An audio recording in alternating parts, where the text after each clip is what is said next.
Hickok 45, your internet shooting companion, coming to you from the green, noisy hills, less noisy hills of Tennessee. Yep, the home of Dolly Parton. Here we are, Dolly Parton country, over in Sevierville area. And glad you're here. Really watch the ticks now. It's tick season for certain. I found one crawling on me the other day. And I go to great pains to lotion myself up to deter them, and works pretty well. So anyway, glad you're out here in the woods with me for a change. Well, not for a change, but again, I guess is what I meant, with a fine lever gun. You've not seen this. It looks like a lot of my lever guns, right? Tell you about that. 44 mag, by the way. And you can always see what I have fired in the Sunday videos, by the way. Just check the description. I always put that in the first sentence, what I was plinking with, and it's usually correct. Yeah, so I'm glad you're here. Hope you come back every Sunday and every Tuesday and Friday. Check this out. What we got? What are you talking about? What are you talking about? My phone. My phone's turning on its own. My phone. I guess that's not even the correct name really anymore. We call them phones, but they're personal devices or electronic devices or whatever they are. They're our little pocket computers, aren't they? They're little podcast devices and just whatever we do with them. So they do serve as a phone as well. Yeah, glad you're here, glad I'm here, and all the people that help us out. Silencer Central, make that fine Banish lineup you see here, appreciate them. And then Davidson's Gallery Guns, we get a guaranteed lifetime replacement on the firearms you purchase, so keep that in mind. And then the SDI, the Sonoran Desert Institute, check them out for some great distance learning in firearms technology, drone technology. Even get yourself on the road to becoming a gunsmith if you want to. So I've got a Marlin, and you may not be familiar with this one. I was not. It's like your standard Centennial or Cowboy model, doesn't it? Your various Cowboy models with the octagonal barrel, which I have several of and really like. Well, this one is the model 1894 Octagon. Octagon, that's the actual model name. It's on the barrel. If you could probably read that. Is it upside down for you? Octagon, 1894 Octagon. Okay. And I wasn't familiar, didn't know they actually made a model called the 1894 Octagon. I'm well aware of all their models that have the octagonal barrel, the old ones and the relatively newer ones, and the Cowboy Limited and all that.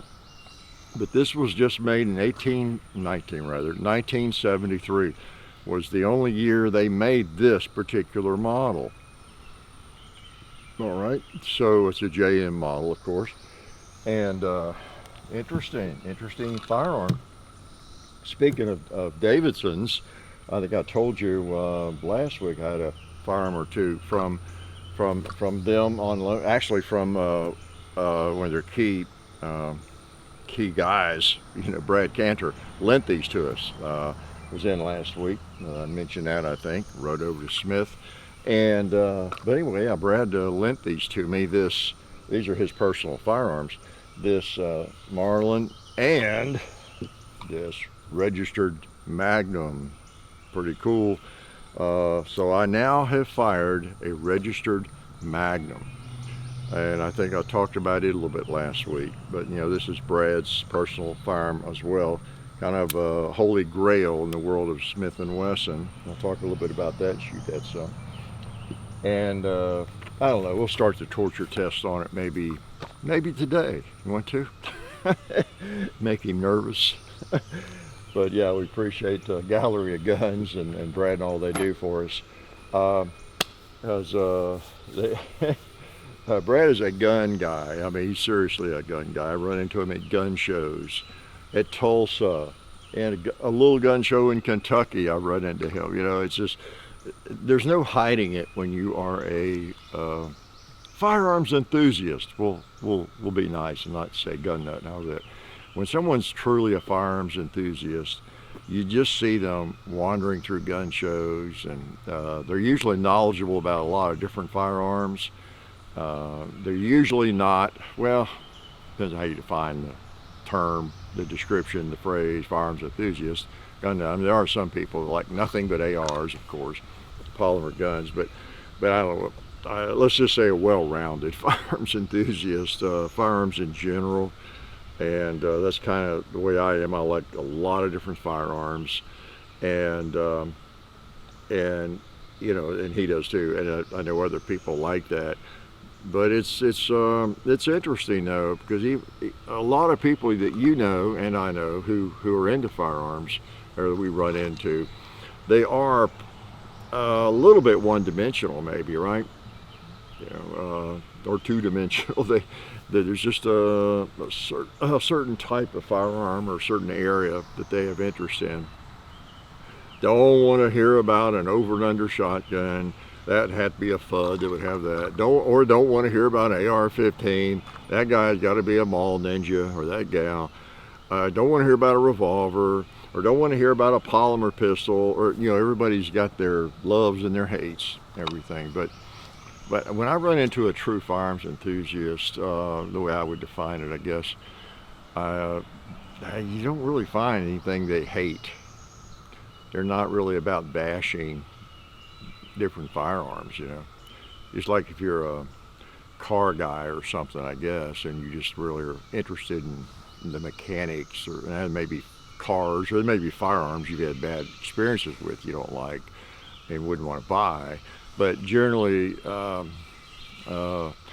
really serious firearms enthusiasts seem to just find almost any firearm interesting, because they're all so different, and they're all interesting in their own way. Just the mechanics of it, how it works. I wouldn't really want to own a Chiopper Rhino, for example, I don't think.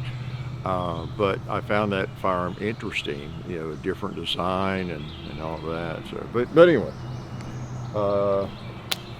firearms enthusiasts, another topic, right? Also want to thank Alabama Holster, because they serve a lot of firearms enthusiasts and give you great holsters. I'm gonna put my phone back in my Alabama holster, okay? I won't take my gun out for a change, but yeah, make a lot of great little Kydex concealment holsters, and we really appreciate their support. Hope you check them out. Go to their site, because they make a lot of different models and belt holsters and everything that fit perfectly. That's what I like about them. So, I've still got some ammo in this thing, so let's shoot it some more. 44 mag. I shot it yesterday, and it seemed to hit right on. And it actually was feeding the specials. I was running through it. It was 44 special and 38 special, you know, in a 357 level gun. It kind of depends on the ammo, the length of the ammo, how it's seated, and all that. So you just have to experiment with the special version. I mean, this is a 44 Magnum. Doesn't say, does it, 44 special? But, you know, anything that fires a 44 Magnum, right, it will fire 44 special. But it may not cycle it like you'd like, you know. So you have to test it. I've discovered the longer, and here's a news flash, makes sense, right? The longer the 44 special is, the more likely it is to cycle smoothly.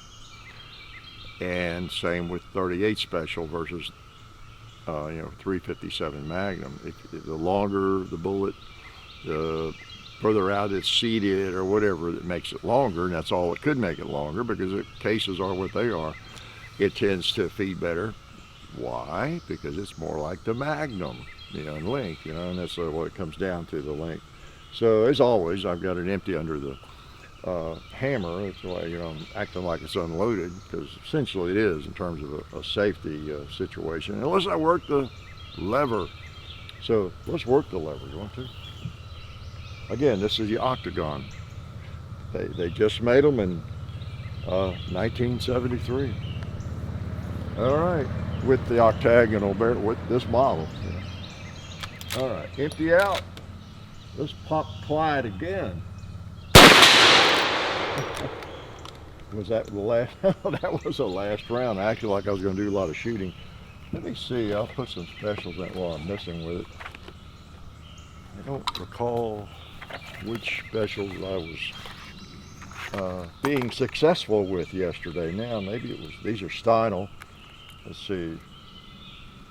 I don't know. We'll try a couple. Again, not a big reason if you're looking for a lever gun.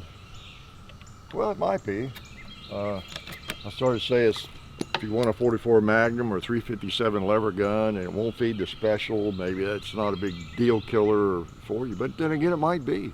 Maybe that's what you want to shoot mostly or something. I don't know. If you're a hand loader, it's not an issue as much. You can load up the max or whatever power factor you want, right? Let's pop old cowboy. Clyde. All right, seems to feed fine, just like yesterday. So that's cool. That's cool. Not that you're going to find. It's not like, yeah, I got to have one that fires 44 special because you know, smaller round, a little bit smaller, less powder. I can get a bargain on 44 special. And I guess again, you may pay as much or more for 44 special factory ammo, right? I don't know what the rate now would be on that. Just going into various shops, you got to find it first, and it's really it's availability is what it comes down to. It's the reason some chamberings, cartridges are just more expensive than you would think they ought to be. You know, because you're like 9mm, everybody shoots tons of it, so it's always run in big lots by the ammo companies, I guess. Yeah, okay, this week we're going to run 10 million rounds of 9mm or something, you know. They're not going to run 10 million rounds of 44 special, you know, or 38 special probably, and some of those rounds. So it gets down to the volume. Just like anything you buy or anything you produce in volume, you can do it for less, right? I'm such a genius. I know everything. There's no topic that comes up that I don't know really everything about it, right? So this neat old gun. It's hard to beat a Marlin. It just really is. I don't. You know, the sights aren't too bad. I can see them, but see the sights this has, those are stock. I think came on it. I prefer the Skinner sights. If it was mine, I was going to shoot it much, I'd put Skinner sights on it probably. I have one. What is it? I did not put Skinner sights on yet, or did I? Was it my 1895 Cowboy Limited, or one that I may not shoot as much? I'll just leave it like it is. I can't remember now. I've got too many. It's a good problem to have, isn't it? Kind of sad, yeah. You have so many firearms, you can't keep up with all of them, what you've done to them, what you haven't done to them. All right, so we'll get this registered Magnum out fired a little bit. I don't want to overshoot it, you know. Hope you're catching Hickok. I finally put up some Hickok 45 talks, yakking, a couple this past week. On my pets, people's requests, you know, about all the pets I've had, and I've got one on all the cars. I'll post it if I haven't yet. All the cars I've owned in my life. Someone asked about that, and I went all the way back to my first one. I think even my parents' cars, and talked about every car. I had to make kind of a list before I did that, just to remind myself what cars I have owned. My parents that I knew of, that I drove as a dumb kid, and then that I have purchased in my lifetime. And it's a lot of cars. Boy, when you figure cars, you know, how much have you spent? If you've got any age on you, how many dollars have you spent on cars in your life? Wow, the purchase, upkeep, repairs, gasoline, insurance, and just think about it. It's, I mean, if you're 50 years old, at least, I don't know, it's hundreds of thousands of dollars probably if you just count everything, right? You know, at first glance, and I don't know the numbers, you know, it always strikes me when I hear about people living in, I don't know, they live downtown Chicago or Manhattan, They don't even own a car. And I think, how do you do that? How do you do that? You know, getting a cab or an Uber or something, it just costs a fortune. You know, everywhere you wanted to go, or you just wouldn't go. But when you think about it, with the total cost of a car, an automobile of any kind, and we all end up, seems like, with a couple of them or more. I don't know. I would say it'd be cheaper. You know, just paying for your transportation, right? But anyway, that would be a weird kind of way to live for me. But you could do that, and you could rent a car if you were going somewhere and wanted to drive, needed to drive or something. But anyway, I got off on that, didn't I? So, Registered Magnum, here it is. Now the attraction to this one is that, and we've not done video on any of this yet. Is this a video? Is that it's a shooter. And it's not in perfect shape. You got wear and everything. It was carried by a policeman, the state trooper. The New Hampshire State Police bought these. They bought 45 or 50 of them in 1937. I remember it well. And this was their gun. Actually, I think that was the year they started the New Hampshire State Police. And they with Smith & Wesson put an order in for 45 or 50 of these things, just a year or two after it was out. Because you had to order the Registered Magnum. It was by order only, and you could specify, oh my gosh, the barrel length and the sights, point of impact. They would adjust it and sight it in for you at 25 yards. You want a 6 o'clock hold? I mean, it was unbelievable. They finally, in 39, I think it was, decided that it was getting too expensive, and they made them, they called them the unregistered Magnum. You didn't really have to register it, or it wasn't a special order, I think.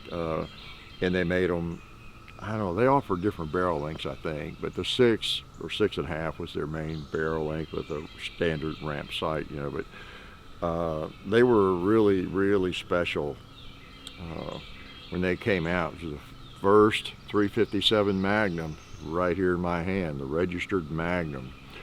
And you did register it. That was the thing. It had two numbers. It had a serial number and it had a registration number right in here. And you would send the card back in, and after you filled it out, and they would, Douglas Wesson, I think, a descendant of Daniel Wesson, would sign it, send it back to you and everything. And you had it registered, and you had to order it and give that information. And part of that was, I read that help keep it out of criminals' hands, you know, and it was expensive for the time. It was really expensive. And but anyway, we'll talk about it, do a video, but let's fire it. I'm just going to mostly fire some 38 specials. I don't want to break Brad's gun. If it breaks, it'll be when I have it. You know, that's just the way it works. I do have some Underwood Magnum. I'll shoot maybe a couple of those. I haven't fired Magnum in it yet. I'm kind of babying it. Although, you know, it's been fired, been carried, and it is a in-frame, you know, size, and it's designed to handle it, right? That's why they came up with it, but I don't know. It's somebody else's gun. I tend to be more careful with other people's stuff than I am my own. If I want to hammer on a firearm, I can do it, but I'd rather be my own firearm.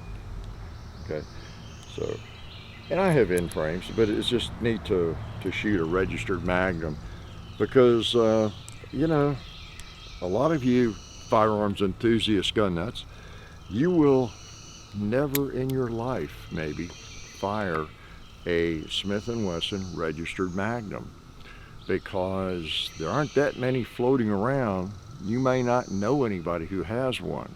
I don't think I knew anybody that had, unless I just didn't know they had it. And then, is it going to be a shooter? Is it going to be one that anybody wants to shoot? Because they're pretty valuable. They're thousands and thousands of dollars, depending on the condition and all that. Well, you've got all the paperwork with it, registration cards and everything. So let's fire some 38 special, and let's make sure on the first shot we hit something like that disc right there. Yeah, right in the center, like you'd expect from a Registered Magnum. Let's go over there and pop Clyde.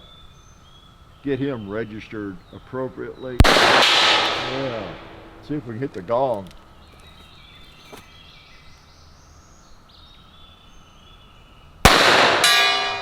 All right. Let's pop this guy. All right. Registered Magnum. My life is complete. I have fired a registered Magnum. This is, I don't know if it's a holy grail of handguns, but it's kind of the holy grail of Smith & Wessons in a lot of ways.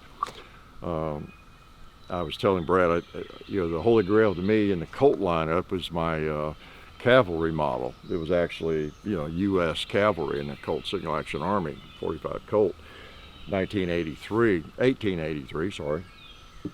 I'm always in the wrong century. So, I've been a fan of those firearms for a long time, and there are a lot of really cool versions of the Colt Single Action. For me, one that was issued to the cavalry or to the army, back then, that's kind of the ultimate in a Colt Single Action, for me. And a registered Magnum is pretty much the holy grail, the ultimate in a Smith & Wesson, I guess you'd say. There's a lot of nice ones though, like just an old triple lock that's in good shape and different things. I love the 44 Specials, the models of those and everything. But boy, this has a smooth action. Been carried quite a bit, you can tell. And I didn't give you a good look at it. In the video, we'll do a better job. We'll do a video of that and let you get a good look at it. It's a 5-screw model, of course, at 37. Might be a 30-screw model. Right. So, yep. And basically, this became later, the model 27. Yep, that's what it is. And it's the first 357 Magnum ever made. The registered Magnum. That's where it all started in 35. Y'all know that, right? This is the 90th anniversary of the 357 Magnum. You might do a celebration of that. Maybe while I have this, would be a good time, right? Yeah, because this is where it started.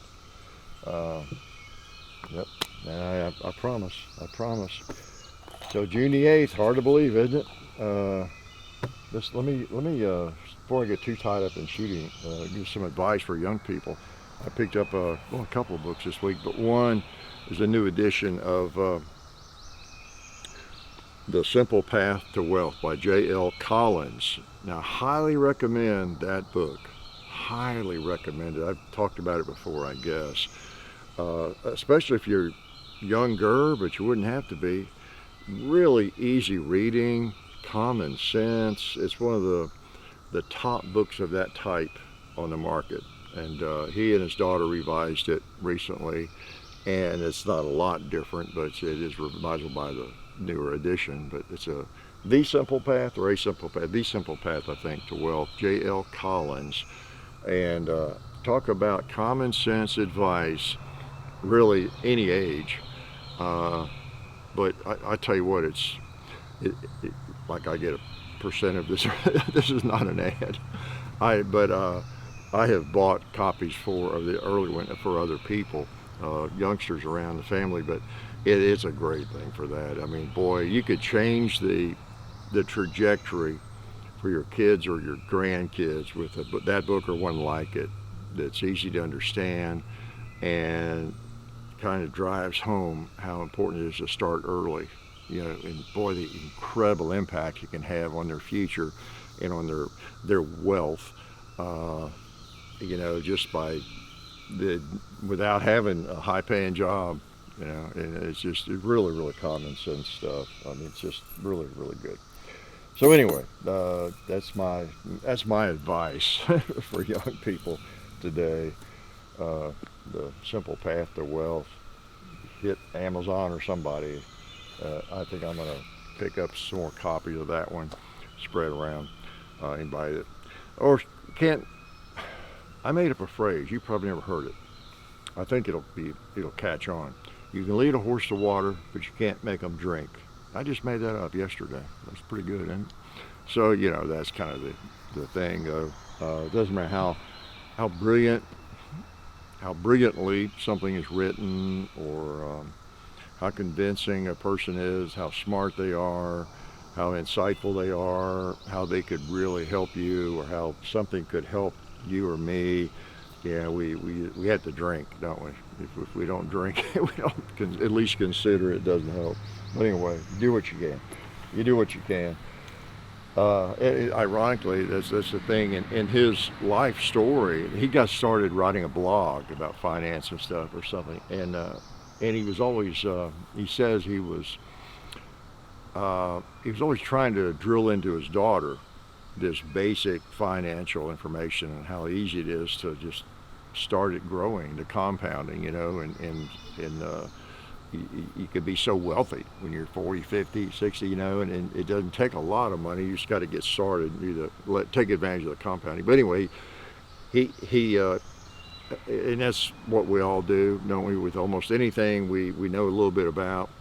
We hammer people too much on it, I guess, but and young people aren't ready to hear it. They don't want to, you know, anyway. And so he decided to write a book. No, he started writing letters to her about it, I think. Is that it? Or a blog? Letters, I think. And just put it down in writing to her. Hopefully at some point she would kind of pick up on it. She got older and every kind of like that. But the book, so it turned into a book. You know, I got that kind of right, something like that. And he's on a lot of podcasts, but explaining all this. But so it turned into a book, and so it's really kind of based on his advice to his daughter, more or less. And then as she got older, she helped and is in on the revision of it. You know, so it's kind of a neat story. But anyway, what do I know? So what do you want me to shoot next? That's what I want to know. You got to vote on it. Okay, I'll shoot the registered Magnum. I'll tell you what I'll do. I'll shoot some Magnums in it. I haven't done that yet. Brad suggested I do. You know, I was really not going to shoot Magnums. Okay, maybe it's because of the issue I had with my mountain gun. I'm a little gun shy, almost. I don't want to damage somebody else's firearm. But I'm loving that mountain gun, that 686 mountain gun. Oh man, I got some even better grips on it. I had it out last week, right? And those grips were fine. But you know what my favorite grips are? I have decided, I have these grips on my Model 13 Smith & Wesson, you know, the FBI thing. Got them on my Model 65, the FBI configuration in stainless. I have them on something else. I forget what it is, but I also ordered some this week and put them on that mountain gun. I decided, I don't know, what was I picking up? I got them on another gun. Whatever it was, I picked it up and said, man, that would feel better, even better on my mountain 686. And I did. I got some and put them on and fired it yesterday with a friend of mine, and those grips will probably stay on it. Now, they're not those beautiful bear hug grips or whatever that came on it. They're just rubber. Well, they're the Hogue. I'm beating around the bush. They're the Hogue Bantam for K or L frame. You might have those on your firearm.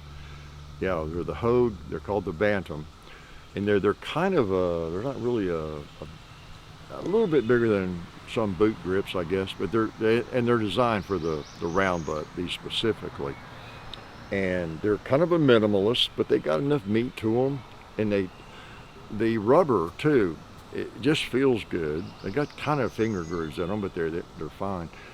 But the rubber is just a little bit tacky. Just a little bit, just the right amount. I can sell those things, as you can tell. So I got them on that mountain gun, and I mean, when I picked that up, it just, it feels so good. And I've realized that mountain gun is, you just don't, it doesn't strike you as an L frame. I don't know why, but L frame guns are pretty big in a way. They're not in, but they're hefty usually, and you got the full underlug and everything. But on that firearm, just because it's been kind of scaled back in little areas and it's as light as it can be, you don't have the full underlug, the barrel's a little lighter, And the firearm is, it doesn't strike you as an L frame. It's weird. You hold it out there and you feel it. It's like a K frame. But yet you've got that added strength, and it's very convenient weight, 4-inch. I like that. I didn't think I would like that, really, and almost wasn't going to try to get one. I realized I might get the 680 or the 44 Magnum mountain gun, but probably not that one. I don't know, but I'm glad. I really like that. Yeah. Okay, enough on that. But that's what this is about, firearms. That a nut fell on the four-wheeler. A little smaller than the nut that drives it, right? Okay. Oh yeah, we got magnums. Okay. Magnumize time. Let's magnumize the paper. All right. Magnumize the cowboy. About a 2-liter right there. See if we can magnumize the gong.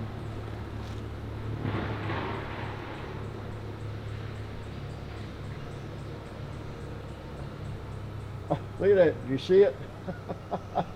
I saw out of the corner of my eye a deer, I thought, running through the trees. He ran right in front of the gong.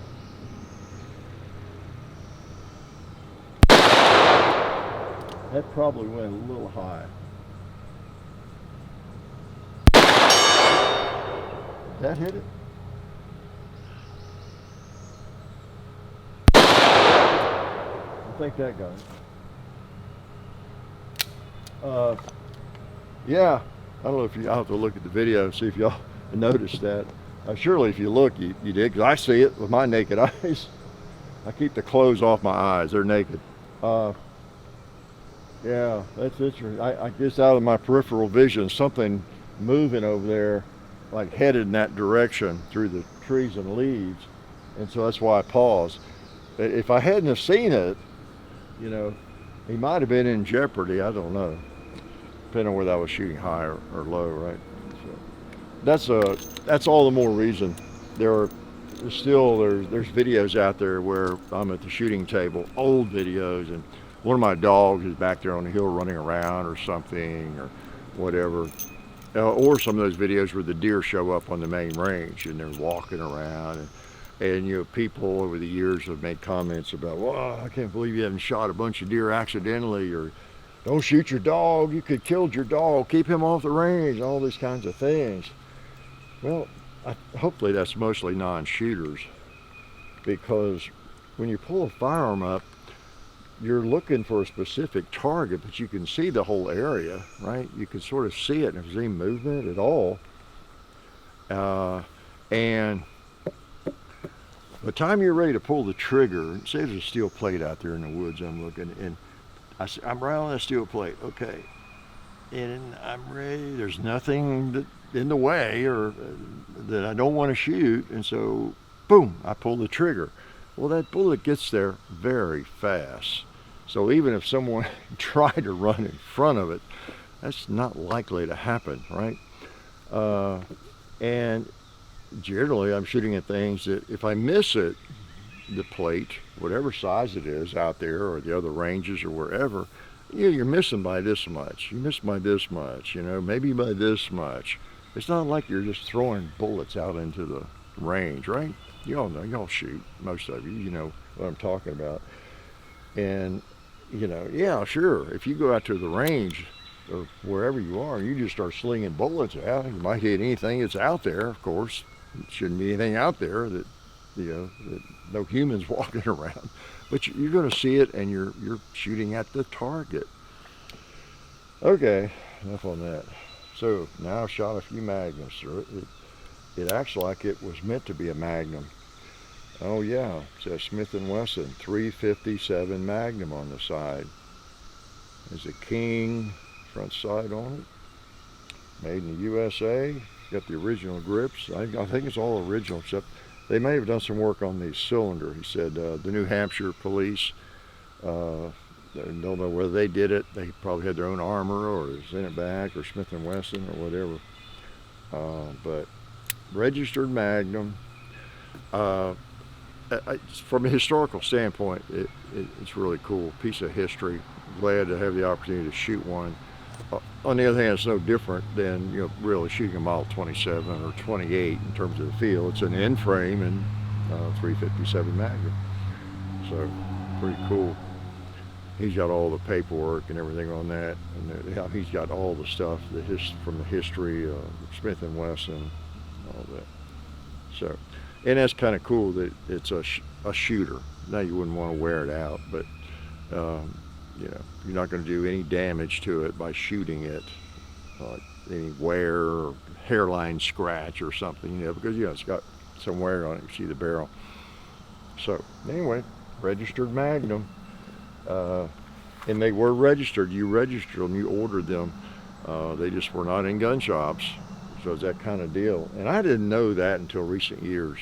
I just called it that for some weird reason. And how gun companies name their firearms. Okay, let's shoot this again before I make you run. All right, this holds 10 bullets. 10 bullets. I may not put 10 in it, but shoot. If you don't have a lever gun by now, and you've been shooting, that's what it is. There should be a fine.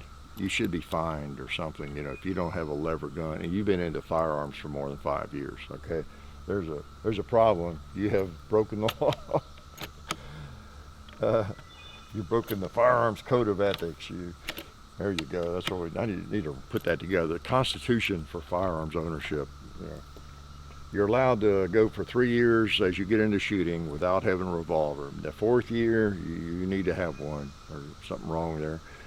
In the 5th year, you should have a lever gun by then, right? Quit buying that 13th AR-15. Get you a lever gun, a revolver. For every 5 polymer pistols, you got to have 1 revolver. How's that? Let's make that a law. For every 5 AR-15s, you got to have 1 lever gun. I'm joking. You should be able to own whatever you want to own, right? With no interference.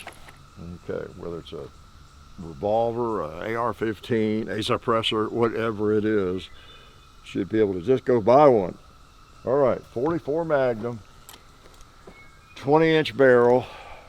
I think all these, the model 1894 Octagon were 20-inch barrels, I believe.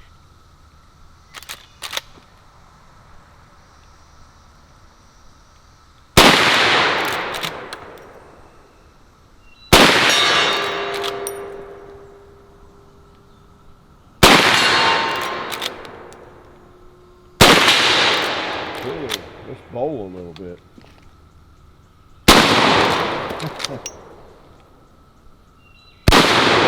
Yeah. Well, I have a 44 Magnum if you're not going to bowl a little bit. They're great bowling guns.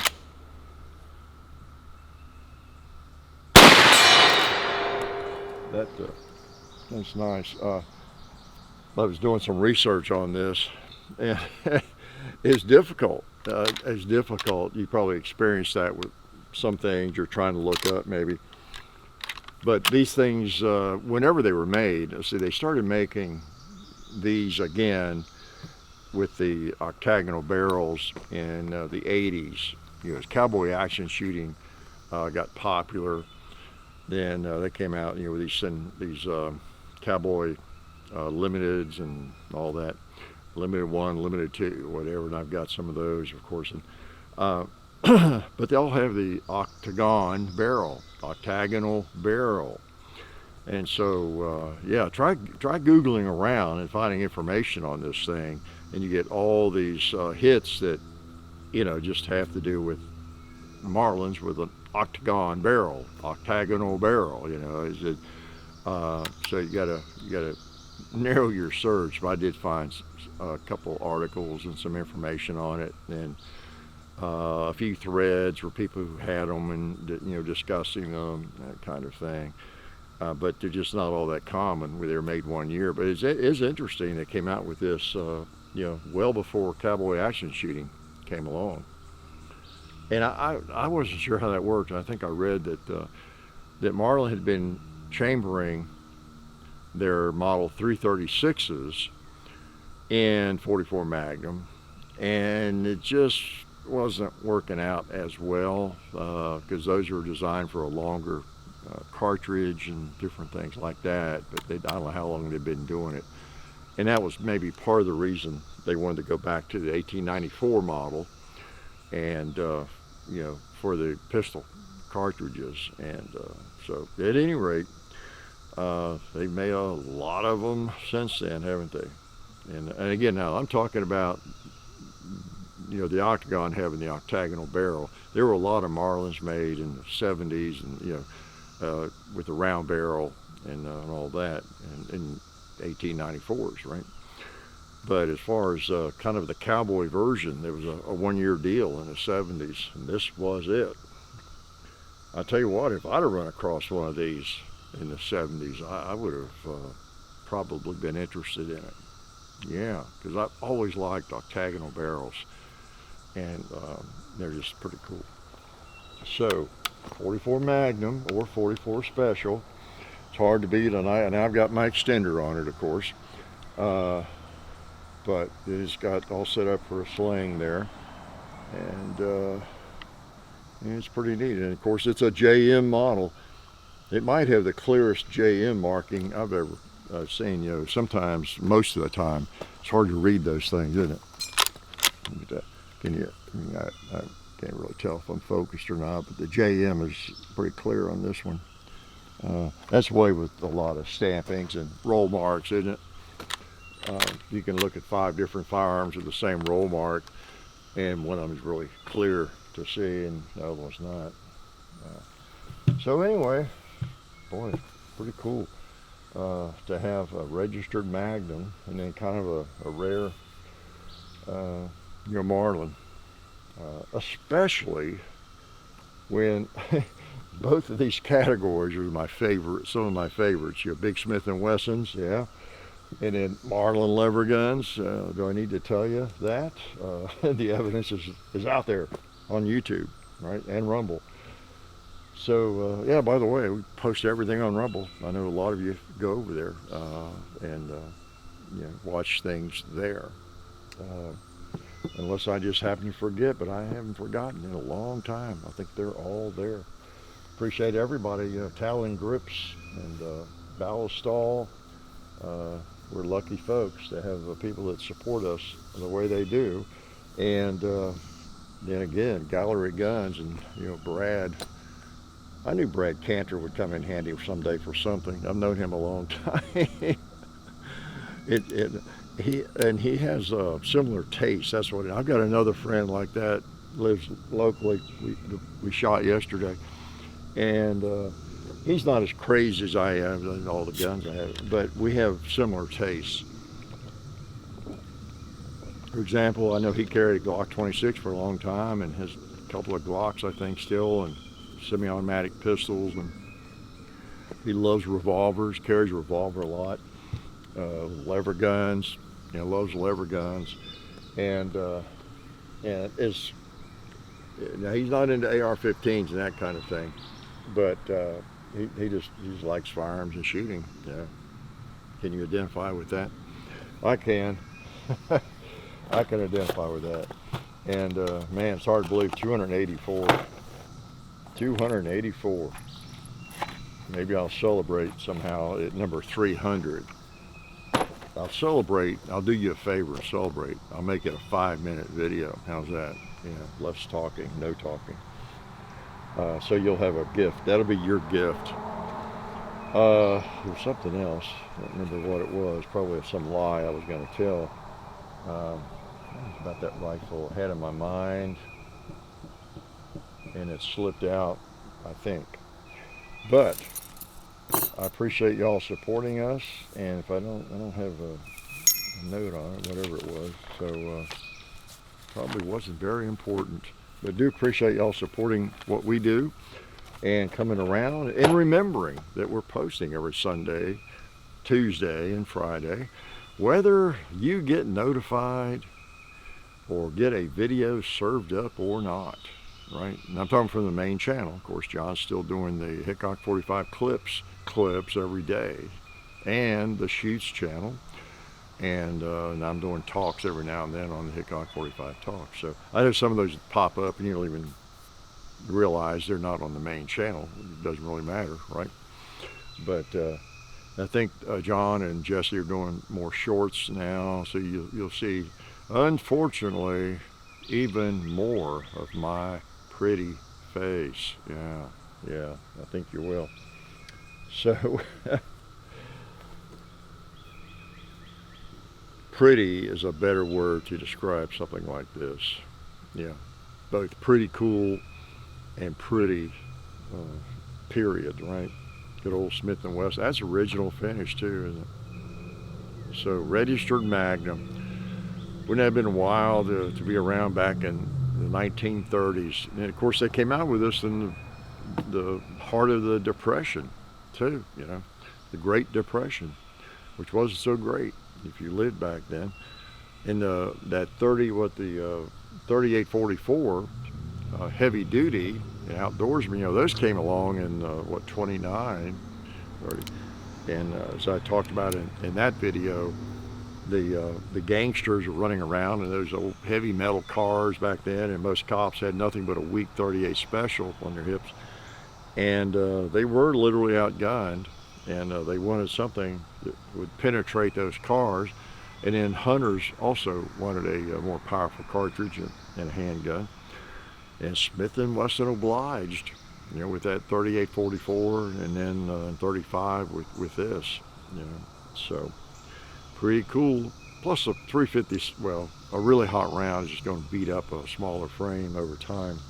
So from what I gather from people that shoot a great deal out of the same guns, these end frames, they hold up. I've not fired other than my 44 mag, but you know, 357, you know, they're just going to hold up much better, right, than a K frame or even an L frame. But most of us don't shoot 50,000 rounds of 357 Magnum in our lifetime, I guess. So anyway, I'm gonna let you go, and I might shoot a little bit after you're gone. Don't tell anybody, okay? Glad you're here, and I think it was not quite as annoying, right? The cicadas have quieted down just enough to where they're just not blaring. So I'll talk to you later, and really do appreciate your support. Life is good.